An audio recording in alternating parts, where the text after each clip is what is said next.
Good day, students! Once again, this is Teacher Madonna, your teacher for Music 7, Quarter 4. Through Music 7, learning about the music of our country continues at your most convenient time and place. Come and join me. Let's explore Philippine theater. Are you ready? Tara na! Before we proceed to our new lesson, let us try to recall what we have discussed last meeting. Let us see if how well do you know our festivals.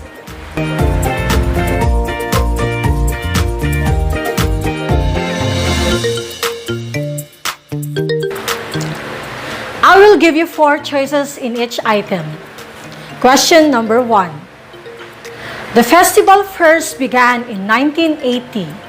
Its purpose was to lift the spirits of the people of Bacolod and to live up to the city's moniker as the City of Smiles. Choices: Letter A, Sinulog Festival. B, Maskara Festival. C, Dinagyang Festival. And letter D, Panagbenga Festival. Correct! Letter B is the answer. Maskara Festival. It's Maskara Festival in which mas means many people or crowd while kara means faces. Question number 2. The Pintados Kasadyaan Festival is celebrated in letter A, Antique. B, Negros Oriental. C, Zamboanga del Sur. D, Leyte.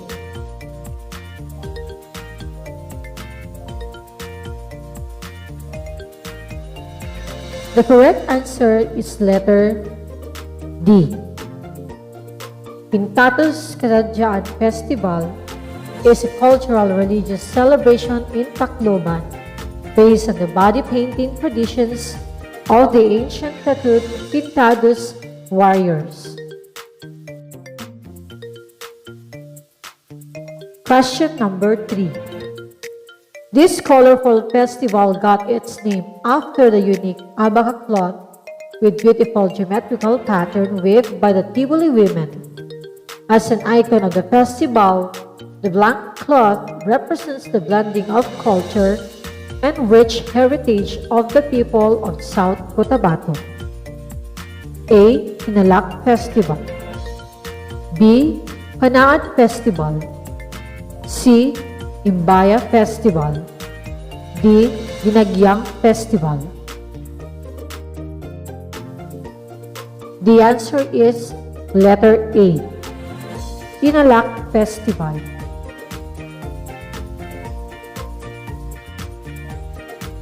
Question number 4. The word Panagbenga comes from the concatenate term meaning A. Season of summer. B. Season of colors. C. Season of blooming.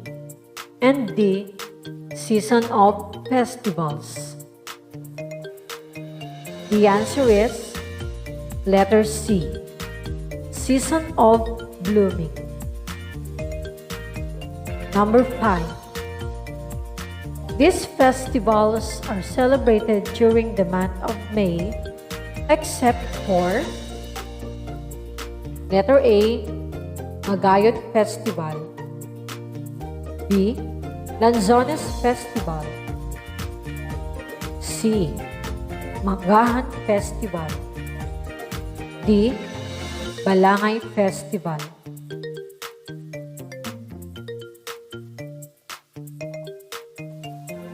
The correct answer is letter B. Magayon Festival, Manggahan Festival, and Balangay Festival are celebrated every month of May. Lanzones Festival is a festival that showcases the Lanzones of Capiz. It is celebrated every month of October, while Magayon Festival derived from the legend of Mount Mayon. The Mangaan Festival, a festival that showcases the mangas of Guimaras, while Balangay Festival is to commemorate the coming of early migrant settlers on board a balangay. Festivals are mostly celebrated to propagate the cultural heritage of a city or a nation. Festivals highlight various aspects of society. They help keep traditions and provide entertainment to the people. Most festivals are religious in origin, but nowadays, the religious component is usually secondary to the general spirit of celebration. Some festivals are similar with theater. They only differ on how, where, and why they are presented. Theater is one major art form that brings together all the other art forms, from painting and sculpture to installation art, to music, to dance, to literature, even to computer arts in a single production. Did you know that Honorata de la Rama Hernandez is also known as a vaudeville performer and a singer? She was born in Tondo, Manila on January 11, 1902. At the age of 7, she became a star in Spanish zarzuelas such as Mascota, Sueño de Yon Vals, and Marina. She became a star in the zarzuela Dalagang Bukid at the age of 15. Theater in the Philippines is varied as the cultural traditions and the historical influences that shape it through the centuries. The dramatic forms that flourish and continue to flourish among the different peoples of the archipelago include the indigenous theater, mainly Malay in character, which is seen in rituals, mimetic dances, and mimetic customs. The plays with Spanish influence, among which are the comedia, the sinaculo, the playlets, the zarzuela, and the drama, and the theater with Anglo-American influence, which encompasses vaudeville and the plays in English, and the modern or original plays by Filipinos, which employ representational and presentational styles drawn from contemporary modern theater or revitalized traditional forms from within or outside the country.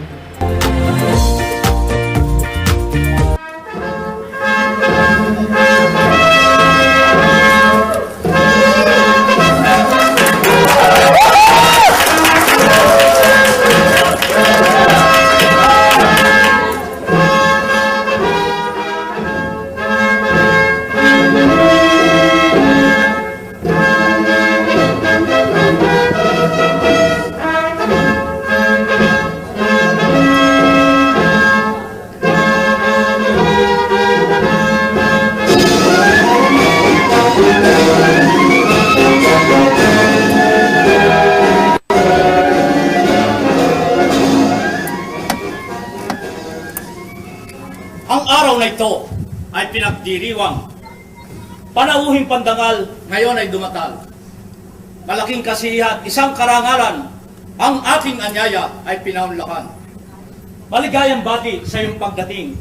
Kami natutuwa at ikay nakapiling. Sana'y maibigan, itong handog namin, isang salo-salot masaganang piging. Itong kasayay na hindi simulan, hayop palabasin, mga mananayaw!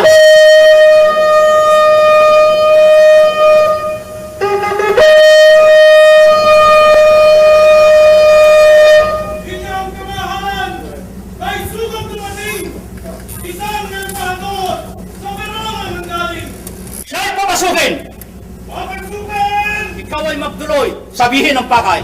Huwag mo tulutan, humahomang santo, itong embahador. Condemenado. Sadyang kaliit. Itong ating daigdig. Muling pagtatagpoy. Kaloob ng langit. Hindi pa rin nagbabago ang aking pag-ibig. Ika'y lagi naman itong panaginip. Comedia comes from the 16th century Spanish comedia. It is a play written in verse which uses traditional methods of the marcha for entrance and exit. Batalya choreographed fighting and Maijan magical effects.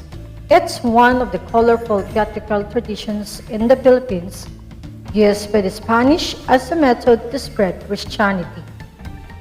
This theatrical form describes the conflicts of Christians and Muslims. This theatrical performance spread instantly but was criticized because of its lack of national importance and realism. The two types of comedia are secular comedia and religious comedia. Secular comedia usually performed in town celebrations.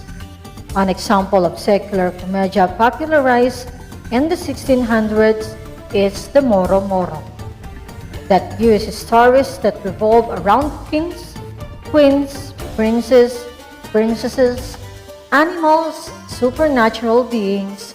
Most of the time, it portrays the clash between Christians and Filipino Muslims.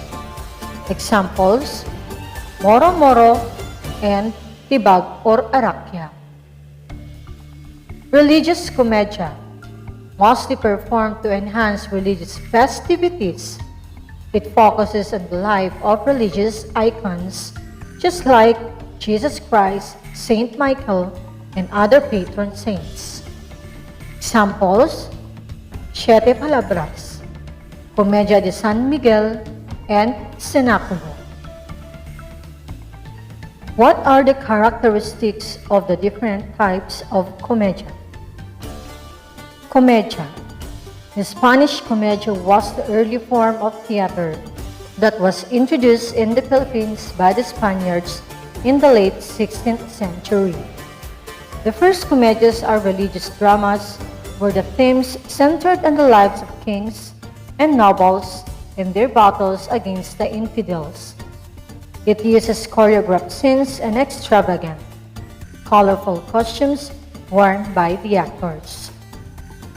Moro Moro is a type of secular comedia which depicts the battle between the Christians and the Muslims. It was the most popular theater performance during the Spanish period. It is a traditional music play that depicts the battle between the Christians and Muslims. Bangon ka na at ako'y nakatupad na sa aking pangako.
ako'y asahan mo. Hindi magbabago. Iwasang madahilangan. Puso ko'y sa'yo naman. Ay mamahalin kita hanggang ako ay huli na. Sa hirap at ikawa, ikaw lang ang aking sera.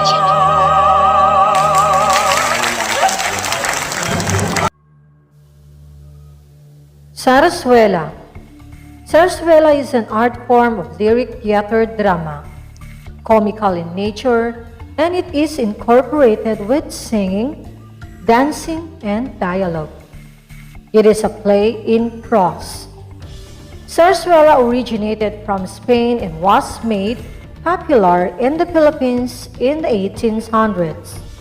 It portrays the typical Filipino realities and stories and social relations which viewers can relate in their lives, such as elections and peace, marriage and family, vices and values.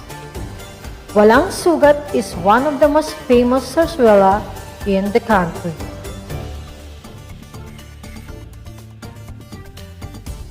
Examples of sarsuela. Sandugong Panaginip was composed by Lasislao Bonos, considered as the father of Philippine opera. Sandugong Panaginip is the first Filipino opera dubbed in Tagalog language and established in 1902. It is one-act opera with 5 scenes. Sampaguita. This is a popular melody composed by Pedro Paterno's sisters Dolores. Walang Sugat in 1902 is a sarsuela play which talks about Filipino foibles or weak points. Paglipas ng Dilim is a sarsuela play that attacks social evils like usury.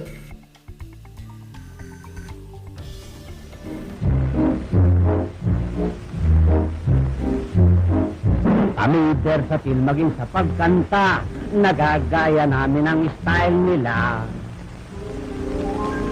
Tony Bennett. Daydream someday they will. Daydream someday they will.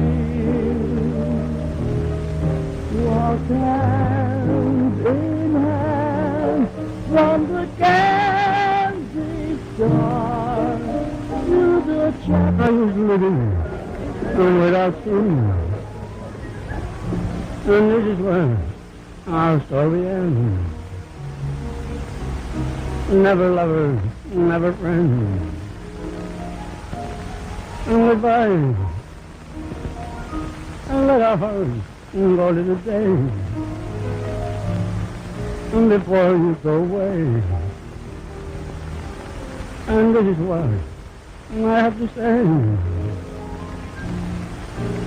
Kalusugan, buhat sa soya beans, walang kolesterol. Teka! Bakit tayo napunta sa kumerasya? Kaya ka. Maestro, balik na natin doon sa kantaho.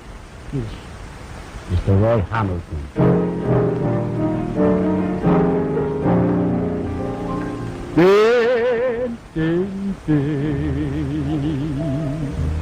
Il sordo cuchillo di Vaudeville. Vaudeville is another stage show that became popular during the Spanish period based on the French vaudeville. These were called stage show during Japanese occupation and later variety shows. Vaudeville was developed because city growers wanted to uplift their emotional stability from the usual stage acts to a stage presentation featuring comedy, musical monologue, skits, impersonators, acrobats, and even magical acts. Vaudeville formed musical trends and musicians, performers, and performance genres. The entertainers helped to make jazz and blues popular and admired in our country. Understand the magic that you do. Where my dreams come true, my one and only. Ladies and gentlemen, the Beatles, Mr. Moonlight. Isela Valencia, Fernando Lapid, Napoboles. Theater arts in the Philippines have been alive since early 1600s. Komedya or moro-moro performances played an active role in converting the early Filipinos to Christianity. Examples of theatrical arts are zarzuela, vaudeville, and komedya. Now, it's time to let the rhythm take over. I hope this discussion helped you a lot on your lessons. Again, this is Teacher Madonna. Always remember that music is the soundtrack of your life. Have a great day and stay safe.